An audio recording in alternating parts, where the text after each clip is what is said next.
স্কুলগুলোতে সুরক্ষার একটা ব্যবস্থা করতে হবে। যে স্কুলগুলোতে ফায়ার এক্সিট নেই, প্লিজ দয়া করে আপনারা একটা এক্সট্রা জায়গা বানিয়ে দেন। বাচ্চাদের জন্য 2-3টে পথ তৈরি করে রাখা উচিত। যে ভবনগুলো মনে হচ্ছে যে অনেক পুরনো, ভেঙে যাওয়ার বা ধসে পড়ার একটা ভয় থাকে, সেই জায়গা থেকে বাচ্চাদেরকে সরিয়ে নতুন করে একটা দালান তৈরি করা, যেখানে আমরা সুরক্ষার সাথে বাচ্চাদেরকে ছোট ছোট ফুলগুলোকে বড় করে বাংলাদেশের ভবিষ্যৎ তৈরি করতে পারি। আজ আমাদেরকে ছেড়ে ছোট ছোট ফুলদার শিক্ষকরা, অভিভাবকরা চলে গেছে। তাদের জন্য আমার মাগফিরাত কামনা করি। সুন্দর থাকুক, স্বর্গে থাকুক এবং ভালো থাকুক। তো এই যে ছোট জায়গা, আমি তাই বললাম যে এই জায়গাগুলোকে, জেনারেটরকে দূরে রাখতে হবে।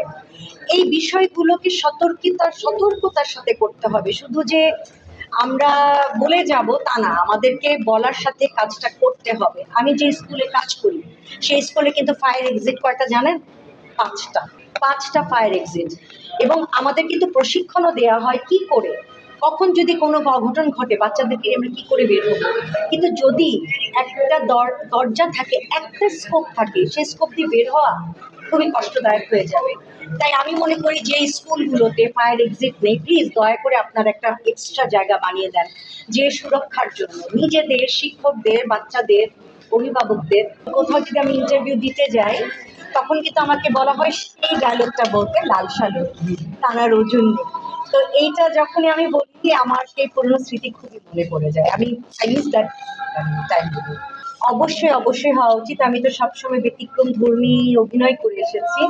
আমি কমার্শিয়াল মুভি ছোটবেলায় করেছি, কিন্তু বড়বেলায় হয়নি করা।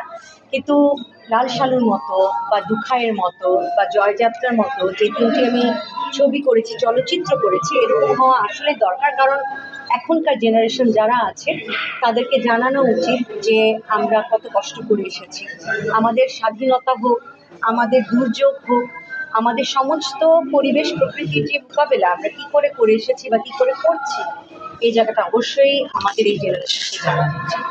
আমি যেহেতু একটা স্কুলে 2 বছর ধরে কাজ করছি, জয়েন্ট আছি, তো আজকের দিনটা বিশেষ করে আমার মনটা অনেক খারাপ। বিকজ অফ আজকে আমাদের স্কুলে ওরিয়েন্টেশন ছিল, বাচ্চাদের সাথে প্রথম দেখা করা।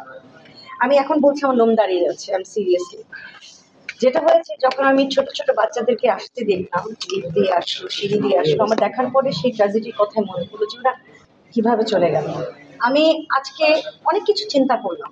প্রথমত, আমরা যেটা দুর্ঘটনা ঘটেছে সেটা তার কিছু করা যাবে না, কিন্তু আমি একটু বড়দের মতো কথা বলতে চাই। আমি আজকে অনেক ভেবেছি যখন বাচ্চারা এসেছে স্কুলগুলোতে। আমি মনে করি সুরক্ষার একটা ব্যবস্থা করতে হবে। অনেক স্কুলে কিন্তু ফায়ার এক্সিট নাই, একটা ডোর। হ্যাঁ, তাই আমার মনে হয় বাচ্চাদের জন্য 2-3টে পথ তৈরি করে রাখা উচিত।